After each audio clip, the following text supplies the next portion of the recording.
Coming to you from the Big Dirty, H-Town, Houston, Texas, USA, it's Twisted Podcast, where we explore what it means to be a working artist living in the real world. Please welcome your hosts from Studio Iguana Monk, Lawrence, the Genius Lines, and from Big Myth Studios, Troy, the Monkey King Winscott.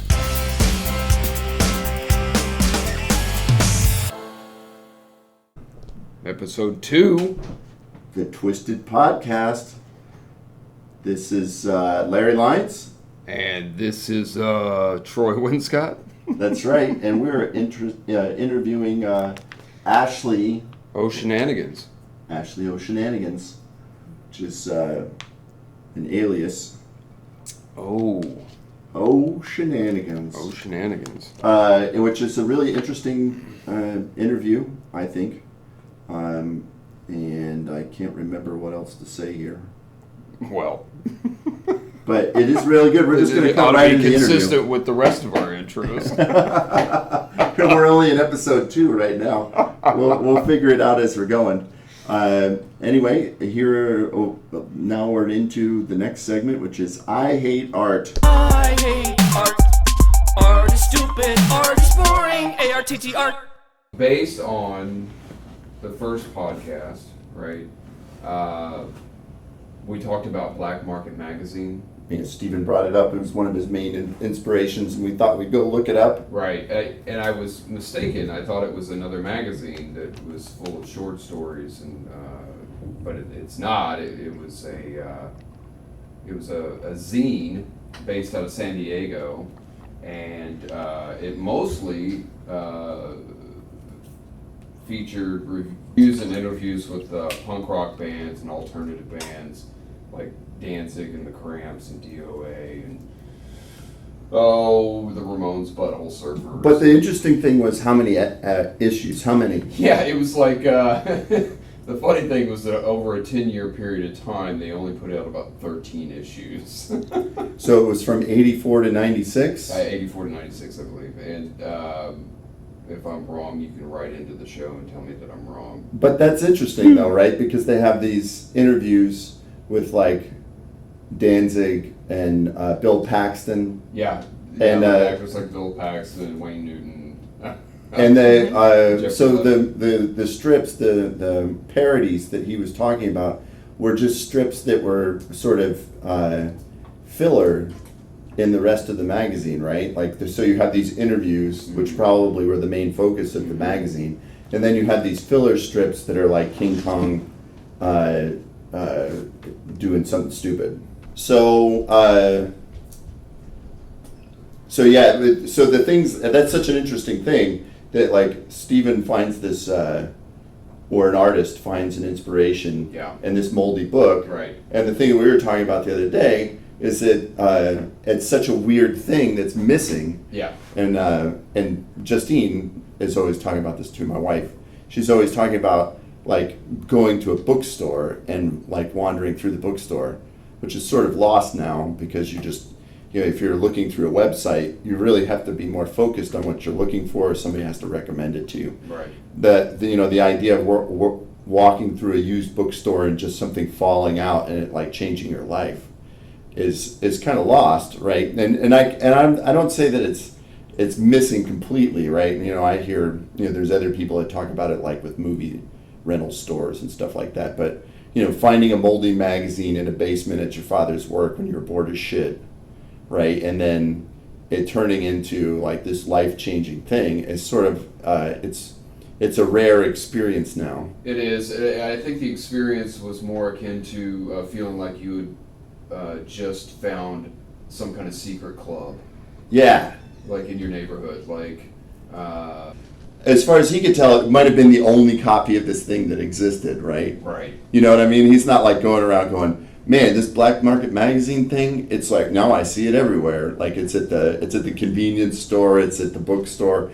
This is just like, he wasn't at those places. He was in the basement of this place he didn't want to be to begin with, and he's, like, exploring, and he finds this magazine.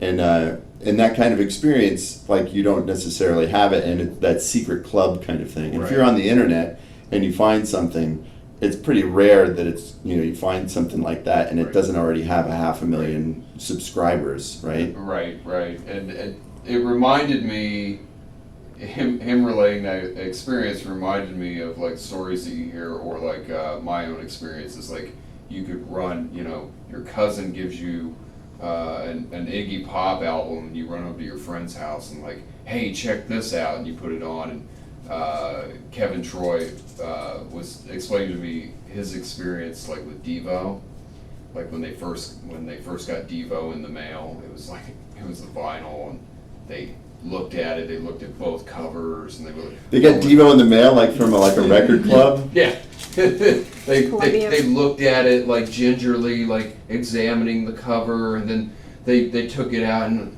was like, we'll put it on.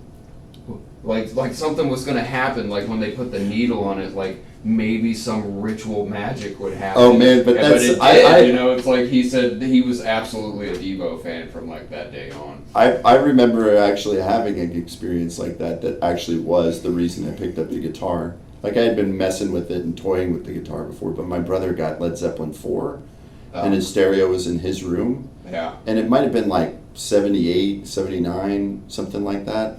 So he put Led Zeppelin 4 on, and I remember the crackling of the needle when it hit the record, and that opening like riff on Black Dog. Yeah. And when he opens it up, I was just like, I've got to be able to do that. And it was like that. It was like this secret club thing. Yeah. You go, and there are a lot of. I was thinking about that. Like, how many records did you buy at the store just because the cover was cool? Yeah, it makes me wonder, like generation-wise, like, that our generation, we could make that the rift. Like, you kids don't get the secret club kind of thing, and so, but I'm wondering, like, what the secret club thing is now. Anyway, I see it with like, the way that people are doing things. He gets a lot more information. I think kids are getting a lot more information. For sure. I think that the clubs to us felt a lot more exclusive, right? And I feel like now the clubs may be bigger, and you get like you're pounded down a lot faster. Like the things that we used to get away with saying that were wrong for years at a time, you get corrected on the internet like that. We had clubs based around our own mythology, around artists that we admired. Right. And we were able to live with those until we were adults, and then go, oh, I was totally wrong about that. Maybe this new generation now is more of a Groucho kind of era. Like, I don't want to belong to a club that would have me as a member. Yeah. I think that there's probably a lot more tentativeness around like what they're doing, but then there are some that aren't. Like there's always somebody that doesn't give a damn. Yeah. Like they're just gonna throw themselves right in the mix. Yeah, Groucho would fit right in.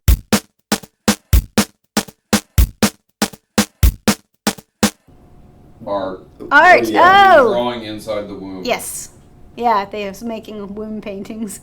Like paintball. Yeah. On the mothership. No, I remember drawing from the very moment I was born. As soon as I could draw. I mean, probably everything from like in the drawing in the dirt to drawing, coloring books and paper, and my parents were always getting me stuff.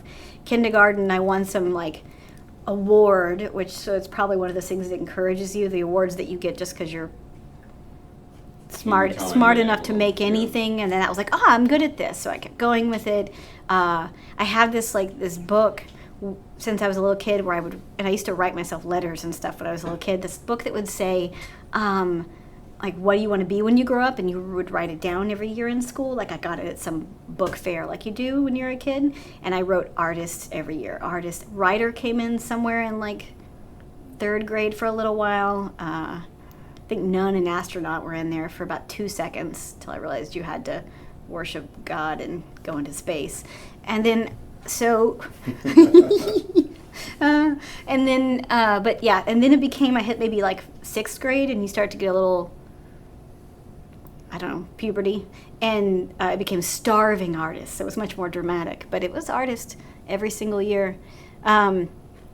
Although I've had periods in my life where I've pulled away from art, but In junior high, you added a dramatic flair to it with starving artist? yes, it started saying starving artist. I'm going to be a starving artist? Yeah, But not like I am a starving artist, or I'm going to be. I'm going to be. I'm I aspire planning to to be a starve. broke ass, homeless Yes. graffiti artist. I don't care about any of that money shit. Yeah, which most of my younger life I cared a lot about money. I used to like collect rocks and pine cones, and then I realized that adults, if you're cute enough, will buy them from you. So I'd set up little stands in my front yard with a bunch of pine cones, and I would just run around the yard picking shit like, these idiots are gonna pay me 25 cents for this fucking pine cone.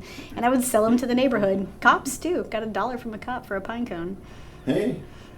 Mm-hmm. Started my own company. Made the big Did you bucks. decorate them, or just No, pine cones? no. If you're cute enough, people will buy it. They will come. Mm-hmm. Yep. Suckers. That's funny. Mm-hmm. I liked money a lot as a kid. Quarters. So shiny.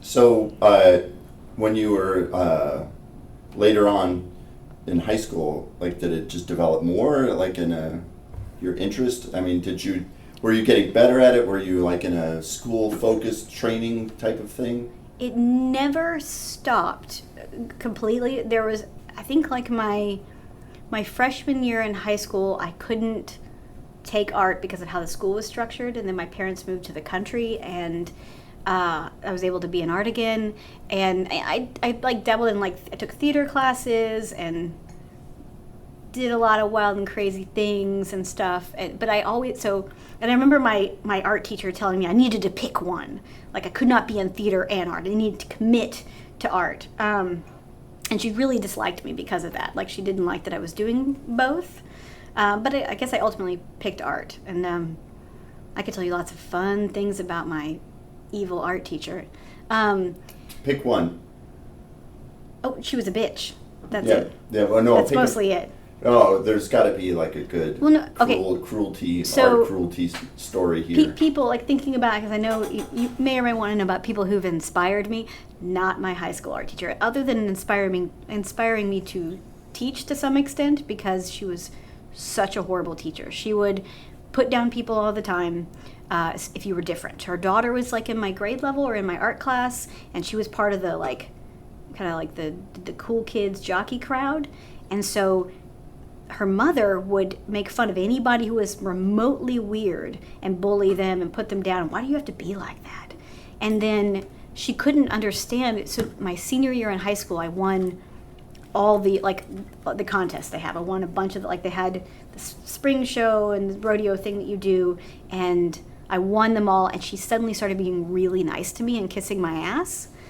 And we had this student art teacher that year, and she was just nice to everybody. She wasn't shitty to people like I'd seen for years from this other art teacher. And when she left, we all, like, signed this going away card, and I wrote in there something like, thanks for showing me that, that art teachers, inspiring me and showing me that art teachers can be nice, and that, make me want to do more with art, something like that. And the art teacher actually pulled me aside to talk to me about it, and why would I write such a thing? The bitchy art teacher. Yeah, and I was like, what do you mean why? You are horrible to everybody.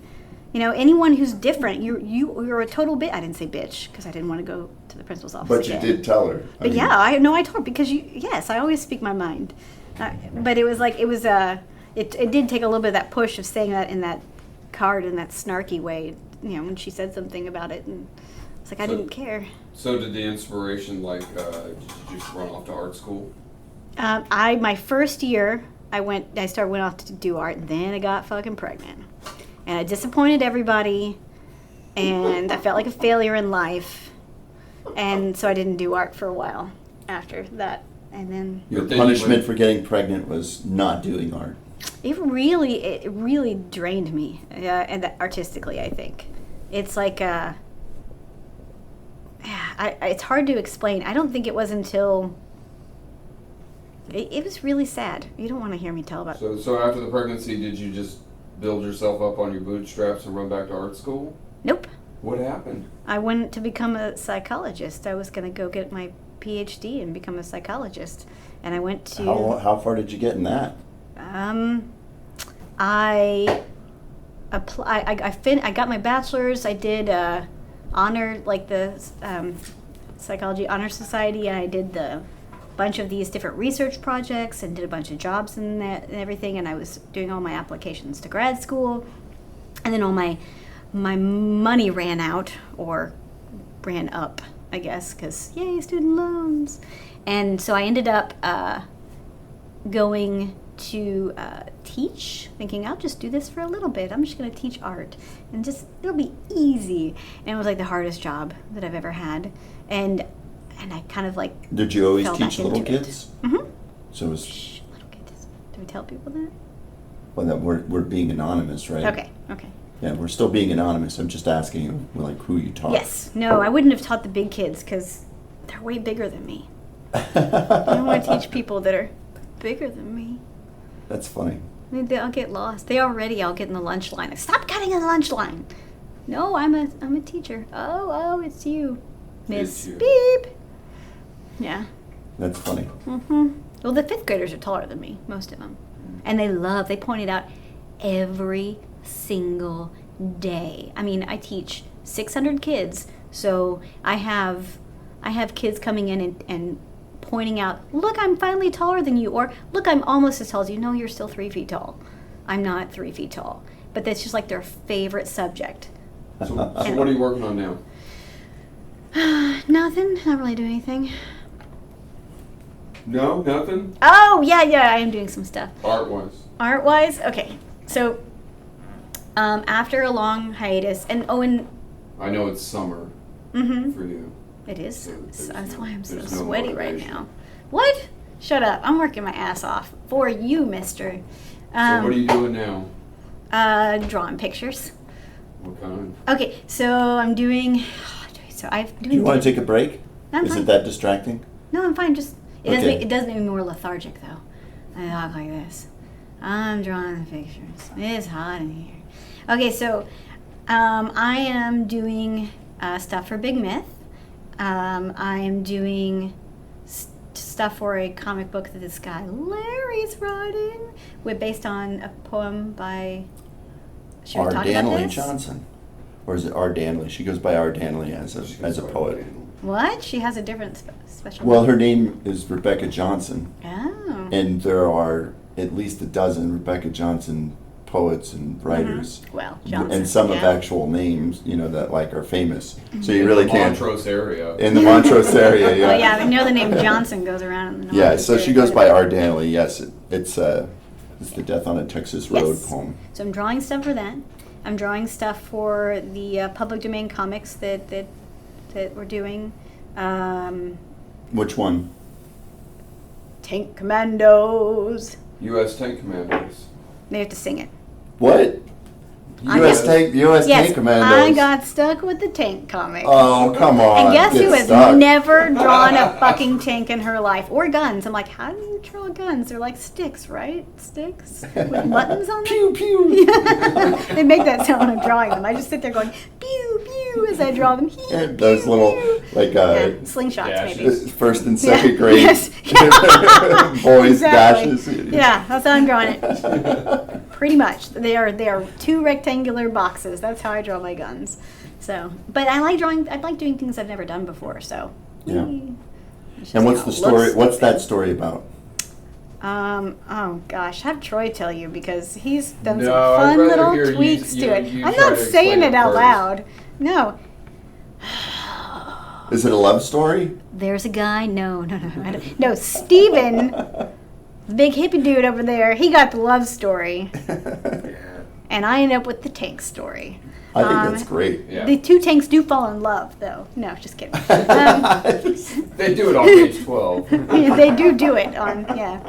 Pew, pew, And as you know, tanks can only do it up the Ow. butt. There's Tell me the story. they shoot each other and then they shoot each other some more. That's pretty much the story of tanks. But then there is a character named, and Troy did this, by the way. Dick Storm. Yes, we are calling this character Dick Storm. So you changed the public domain character's name to Dick Storm from something else? From Which wasn't Vic, much of a... Vic Storm. Vic. As in Victor. Yeah, I Vic guess. Storm. And this Vic is Storm. same era, 40s, 50s? Yeah, dude, it's like Korea. It's a story that's about the Korean War, like a tank battle during the Korean War. Is Dick Storm is is one of the good guys, right? Yeah, he's one of the tank. And he has a commanders. nose in the shape of a penis. Troy insisted. No, that's not true. It's not true. I lied. The Sorry. dragonflies have some dick nose. But tell me the story. Aw. What's been repurposed to this? Okay. They're goblins and gnomes. Troy made me make them into goblins and gnomes. You made them into goblins and gnomes. So they were humans before, but now they're goblins and gnomes Yes. driving tanks. They were, yes. And it's based And on a flying- story. Is it still in the Korean War? No. Oh, okay. That's It's like funny. it's like a garden battle. With garden gnomes. Yes, we took this Goblins. ridiculously racist comic book and changed it into a goblin It's gnome completely story. racist. The enemy is It's, actually yellow You know, in the comic. Kami Pinko, like American language, like during the McCarthy era, like when it's done, right? And then like, extremely yellow enemies that are just drawn like, Very caricature. yeah, very caricature, like Asian of the era. Like, oh, get the tank. Yeah, kind of bullshit. Sure, you're not adding Yeah. onto that right there, the Well, little whatever accent. it is, Yeah. but it's all implied. Yes. Like they'll purposely cut out words. Oh, all right. You know, look at tank. That kind of shit. So it's Oh, all right. So now it's going to be, I guess, goblin and gnome racism instead.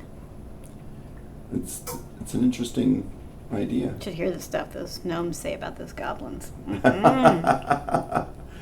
All right, what's Death on a Texas Road about? Bunnies. It's about bunnies. Yeah, it's about bunnies. Tell me about the rabbits. When the rabbits, they get run over. And then you pick tell me them, about pick the them up. rabbits again. Yeah. Crunch. Want to keep him and love him and pet him and call him George. Oh, I was thinking about the part when he takes them out in the field. And tell me about the rabbits, and he puts the Yeah.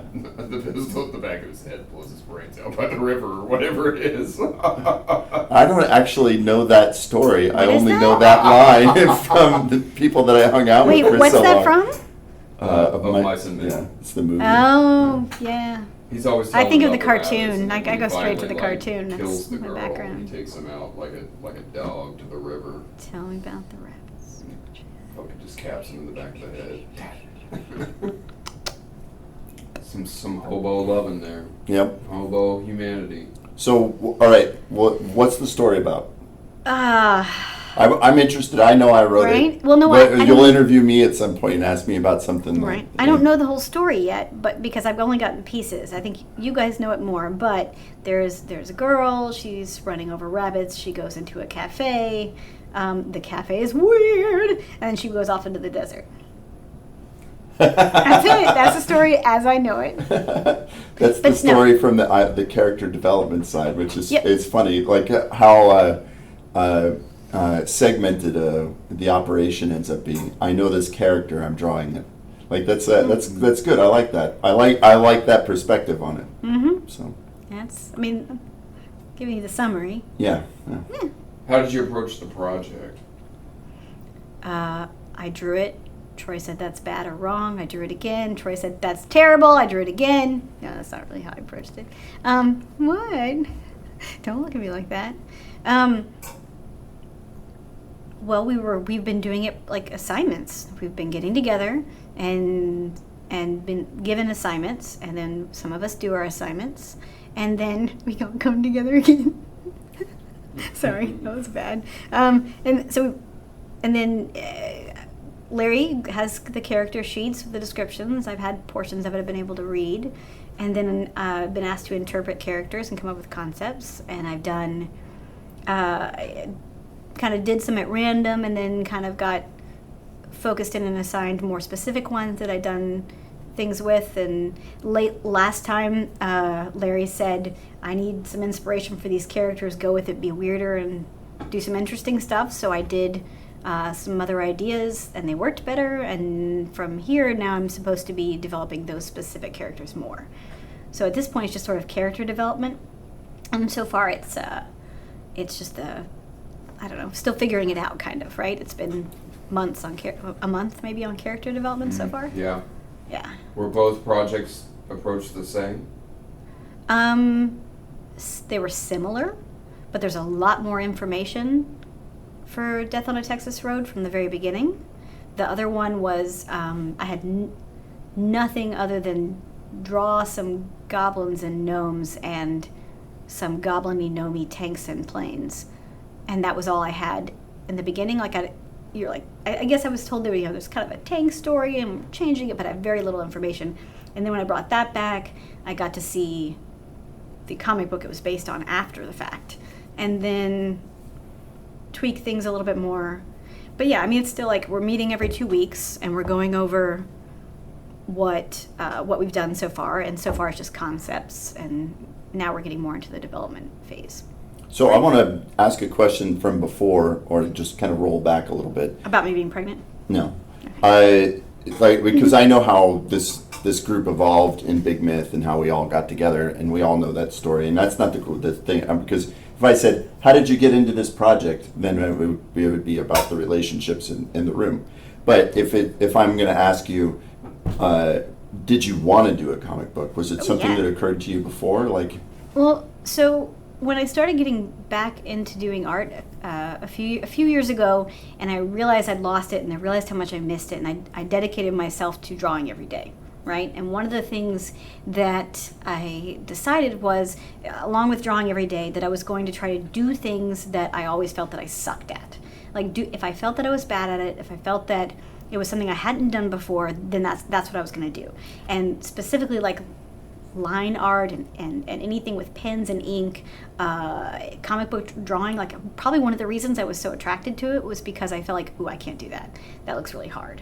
It wasn't the way I'd always drawn or painted. So I started doing a little bit there, but I still never felt very confident in it. But when the project came up, it was exciting, and partially because I felt like it would be hard and I would suck at it. So I felt like it would challenge me and I would get better, I hope. So yeah, I really wanted to be a part of the project because it sounded like something that was difficult and interesting. So, I mean, I'm probably more excited about the Death on a Texas Road than I am about gnomes, goblins, and tanks, because tanks yawn. But yeah. But I'm trying to make it not yawn. Oh shit! I'm trying to make it not yawn by doing a different spin on it. Right. So describe your process, like how you get motivated into doing this. I mean, do you have to lock the door 3 times, kiss the right boy, slit the right goat's throat? What's up? The right pen, the right pad, the right. I try to be able to lighting. do it without any of that, but there's not much ritual to your process. You try grab a not to. pencil and you just start going. That's part of getting better at it. That's not getting away from needing that stuff.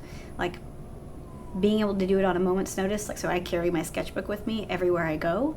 So does that mean you still do have to lock the door 10 times, or No, pet the right don't goat? do that. What kind of weirdo do you think I am? Some people are. Some things inspire me more. Pretty boys, stuff like that. But no, there are things in my life like motivations. What? No, some things motivate me. The mood I'm in is always helpful. If I'm in a good mood, things that pick me up help a lot to get started. I don't know, but it really helps to be in a space around other people. I work much better when I'm probably here than when I do at home, because home is more distracting and it's more cluttered, and when I'm working with other people, I know what do you mean. better. You're just surrounded by 100,000 other things that you should be doing. Exactly. Yeah. So when I come here, I work much better than when I do at home. But other than that, I'll still do it, because I don't know. I'm a hard worker. Again. Yeah. I'm a tough cookie. I can do it. Do you have? Go ahead. I would agree with that. I mean, and it's Yeah, no, it's I mean, part of the scene. It's one of the most beneficial things ever to artists.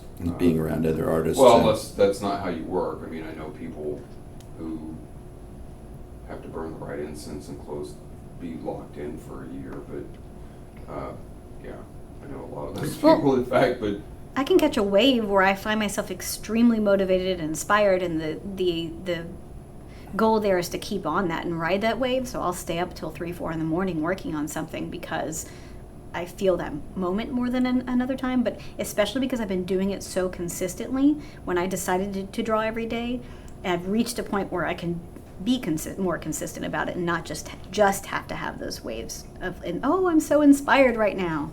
I don't need that as much anymore because well, the thing that I really find beneficial about it is that, you know, it has around a team of people, it has the feeling of art school again, in that sense that you're around just other people who are doing creative shit and you just want to be around it and you're inspired by those people and what they do, like, all the time.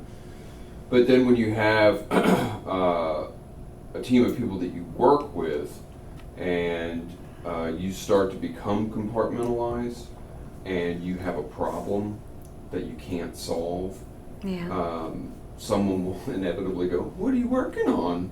It's like, "Get away from me." That kind of thing. "What are you working on?" "Oh, I'm working on this." "Well, what's the deal with this?" And you're like, "I can't figure it out.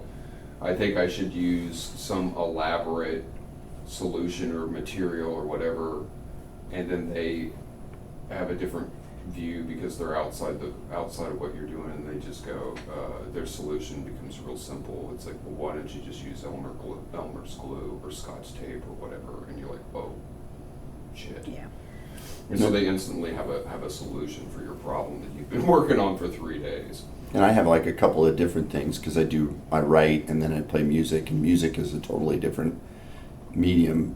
And most of the writing that I do, I have to do at a particular time with nobody around. It's very difficult not to. But what's been interesting about being in the studio is you take a story into here and start telling people about it, and a bunch of creative people just start talking about the story. Yeah. And that now you have like, and it moves. You're never blocked. Yeah. So I can see it in the same way. I don't draw at all, but I can see the The same. creative process all seems to be the same. I mean, that's why people write so many books that are writers and then about solutions for problems with art. Like The War of Art, for example. That dude's a writer, but it can instantly be applied to any creative field. Yeah, but I always thought that I was more of a loner with it all. Like I was, I don't need anybody, and the team thing, I'm not a team player. But I found that I was surprised to find that it was more helpful. Like, because I normally, I don't like people, Steven. It's like, I don't like people telling me what to do. But I actually found that with art, I've found that I'm enjoying more direction and more collaboration than I thought I would. Yeah, it is a surprising thing once you've been locked up in your basement for 5 years, like doing what you're doing, and then come out. I have been. I was locked away for many years. I love it. I think it's one of the most valuable parts of the process, and invaluable. So, do you have any advice for new artists? Draw every day. That's the one thing. Draw every single day. It's a muscle. I don't think I'm good at art because I was born good at art. I'm not sure I even think I'm good at art, but I think I'm better at art, ridiculous. that I make art, that I'm good at. But what I make is based on, at some point I was encouraged as a kid to make art that you're so good at that. And I've seen this as a teacher. The smart kids are good at it in kindergarten, and you praise them and they get better. If you take a kid and you praise them in kindergarten, you tell them they're good at it. I've done this. I've experimented on my students. I've told them, but in a good way. I've taken a student that, they were okay. Not quite so Joseph Mangala styles. Well, and I'm like, this is amazing. You're really good at this, because you can tell they really like it and they want to be.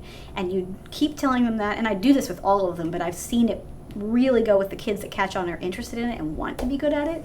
And I've seen them go, here's two kids, kid in kindergarten who's naturally amazing at it, and kid that's but's really into it, and praise them for the next 5-6 years equally. And seen, the kid that was in kindergarten that was really good at it, got really into sports, didn't care about it that much. People, everybody told him he was good at it. He didn't really value it as much. The little girl who was told she was amazing at it every single year, really wasn't great at everything else, and she went from being to being way better than that other kid, because she tried and she wanted to be, and she believed in herself because she was told all of that. I have, which is where you want to be.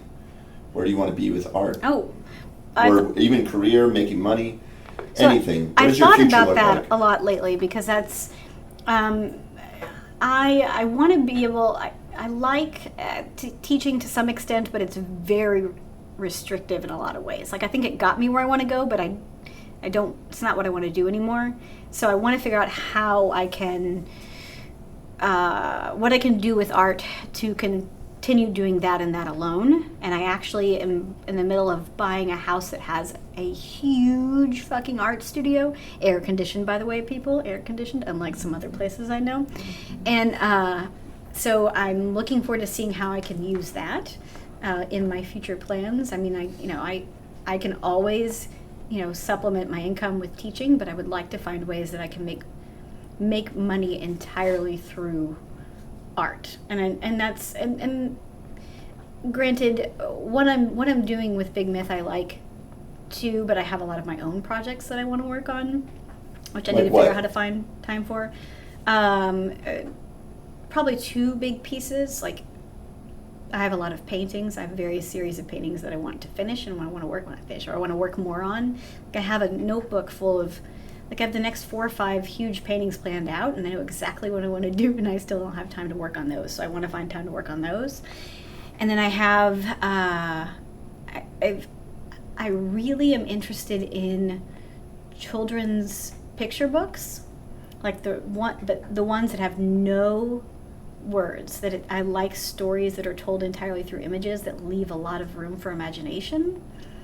And there are a bunch that I've seen. One of them I like, Aaron Becker and David Weisner, and they are these amazing, imaginative, ridiculously well-drawn stories that are just pictures, and they're usually really pretty weird, pretty out there. And they seem, I see them inspire my daughter, and I find them particularly inspiring for me. And I would think kids would get bored with them. They're like, there's no words in here, I don't know what's going on. But it seems to work the other way, or it did for her. And so, give an example of one of those books. What's one of the stories? Well, okay, so Aaron Becker has this guy that actually went from being, I think he was a storyboard artist, to being to writing these children's books, and he did this trilogy. And the first one was Journey, Quest, and something else. The third one came out, and it's a very simple story. And it's not like something you've never heard before. And it's a little girl, and she's in the city, and her parents are busy, and they can't spend time with her. And she finds a magic piece of chalk, and she draws a door, and she goes into this magical land. And the illustrations are really beautiful and creative, and it leaves a lot to the imagination too. Like, you could add more into it with your own mind, I think. And then she goes on this journey, and she. She like saves a magical kingdom and goes back home. And then and actually she meets someone else who's there with a piece, makes a friend, right? So there's a little more. It's sweet, cute stuff. And then there's the second one, and like the two of them together, and the third one brings her back together with her family, basically. And it's just, I have all these ideas for these different kind of children's picture book things. I like that kind of thing, and it's very different from the other stuff I want to do, because I would say that the paintings I do are at least tied into darker feelings and emotions and experiences, and whereas this is more of a playful, fun kind of thing. I don't know. And it ties into one of my life goals, right? Did you ever do that as a kid? You make a list of all the things you want to do. And most of mine were really dorky. Like, I will find that when I go to move. Like, I have... you mean a calendar full of made-up holidays? Shush your mouth. I used to make up a holiday for every day of the month to motivate me to move through life. Show me this. Yeah, I would. Shut up. What? So, one is a tea party with your stuffed animal day, and one is Care Bear Day. Care Bear Day, and Nut Day probably, where you'd eat nuts. Or I mean, I would just make up these dumb. I don't know why my brain went straight to nuts every fucking time. But no, it just I've always gotten bored easily. So to motivate myself in life, I was like, I'm gonna make life more interesting. Why can't every day be a holiday? All right, well, this day is gonna be this, and Monday is this, and Tuesday is this, and I'm really looking forward to Lego Day. I'm gonna make a Lego cake and sing to myself. Whatever crazy dumb thing I wanted to do at the time. So yeah, I made a holiday for every day of the year. And guess what? My daughter did the same thing last year. So it's genetic.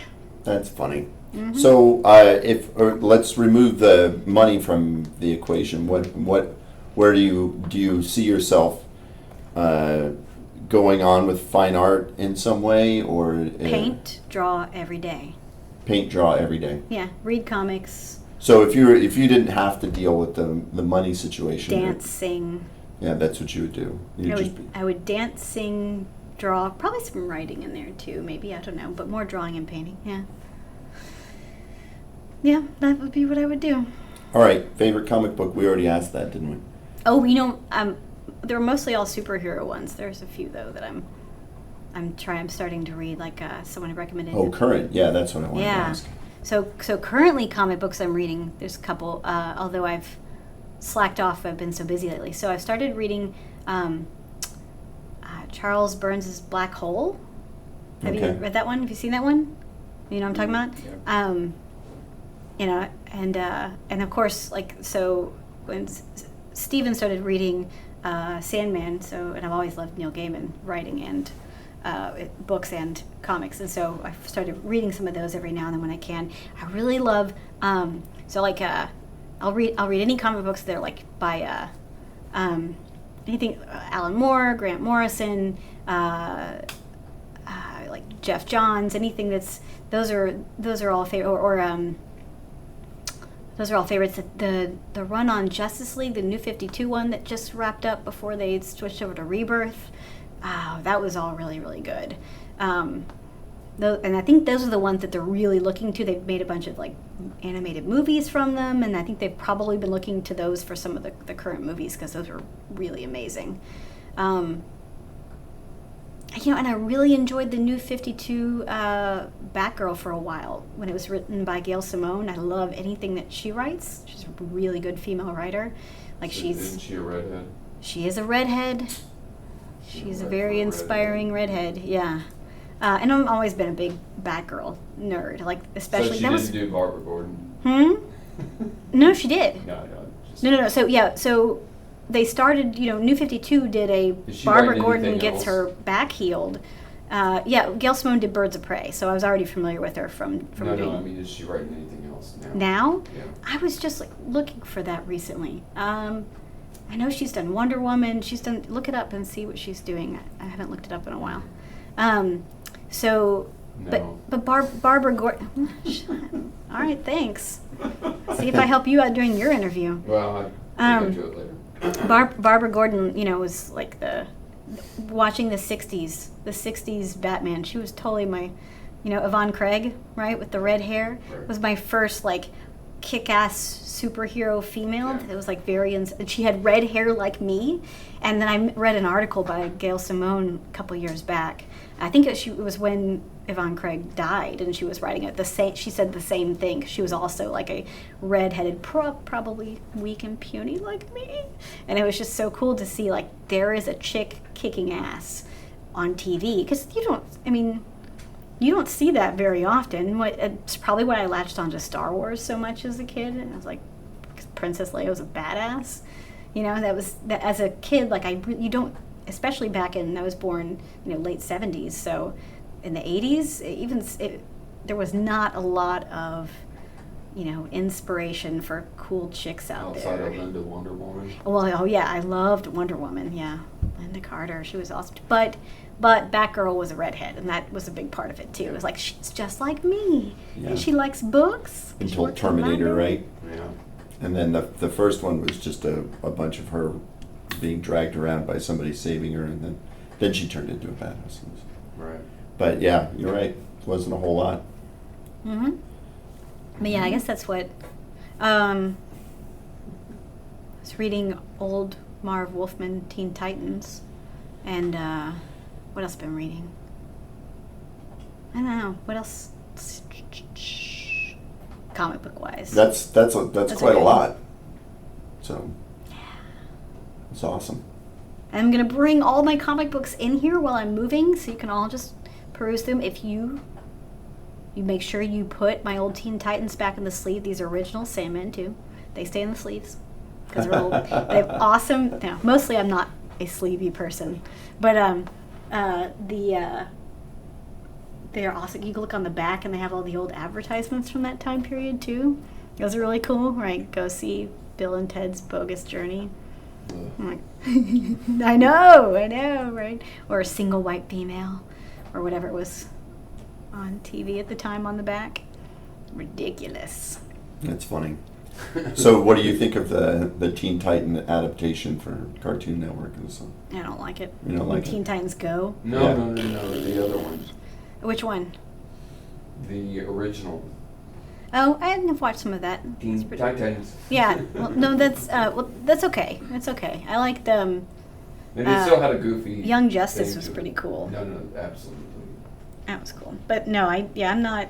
And granted, I don't have cable, so I catch these things here and there. Yeah, me too. I mean, I'm not going to sit down and watch all of Teen Titans Go or Teen Titans anything. My biggest problem with some of the more modern Teen Titans is I like Raven's original costume. I don't like what they've done with her costume. Oh. In the animated series. Mm-hmm.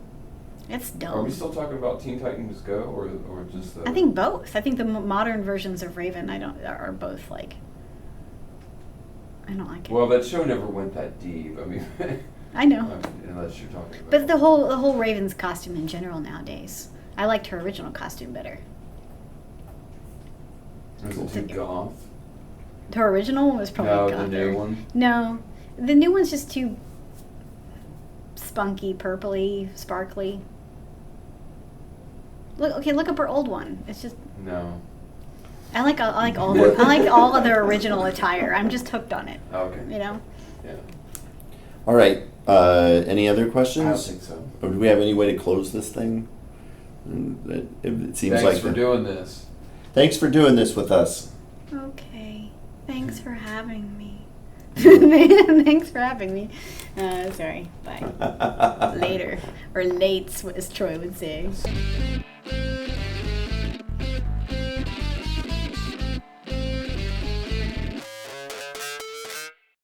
So that was a really great interview with Ashley O. Shenanigans. One of the things that struck me the most from this interview was her idea about the picture books, and for children's books, that the pictures themselves tell the story. I know that they're out there. It's just I've never really had a conversation or thought about them too much. Anyway, what are your thoughts on that? I really love Ashley's art. I'm a big fan of it. It does have like a really surreal kind of dreamy quality about it, even though it borders on like a form of realism. And I know that she's based some of these illustrations that she's gearing towards more children's storybooky ideas are based a lot in dreams, so they naturally have a kind of a surreal quality of rhinoceroses charging with wings on them and some... It is true. I guess that's the thing that strikes me the most about having that conversation about the picture book stories, is that the single images that she has tell quite a story to begin with, and the themes, regardless of whether they're a comic book or more realism, They do have a dreamy quality, and there's no way I think to take that more, more mature element like out of it. So like telling it, and I always have liked sort of the more seriously themed children's stories. Like some of the Miyazaki stuff, like Spirited Away, like where you have like all these really mature themes being layered over a coming of age story. So that was like the thing that it made me think of when she was talking about it. So.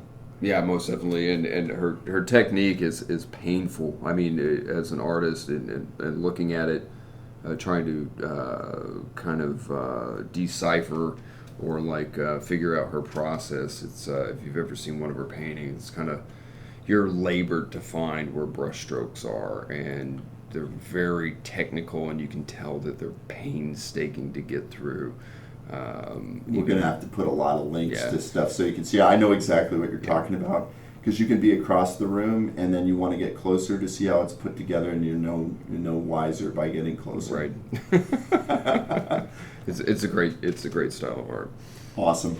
All right. Well, that's us for this week. I think next week we're interviewing Ryan Shishk.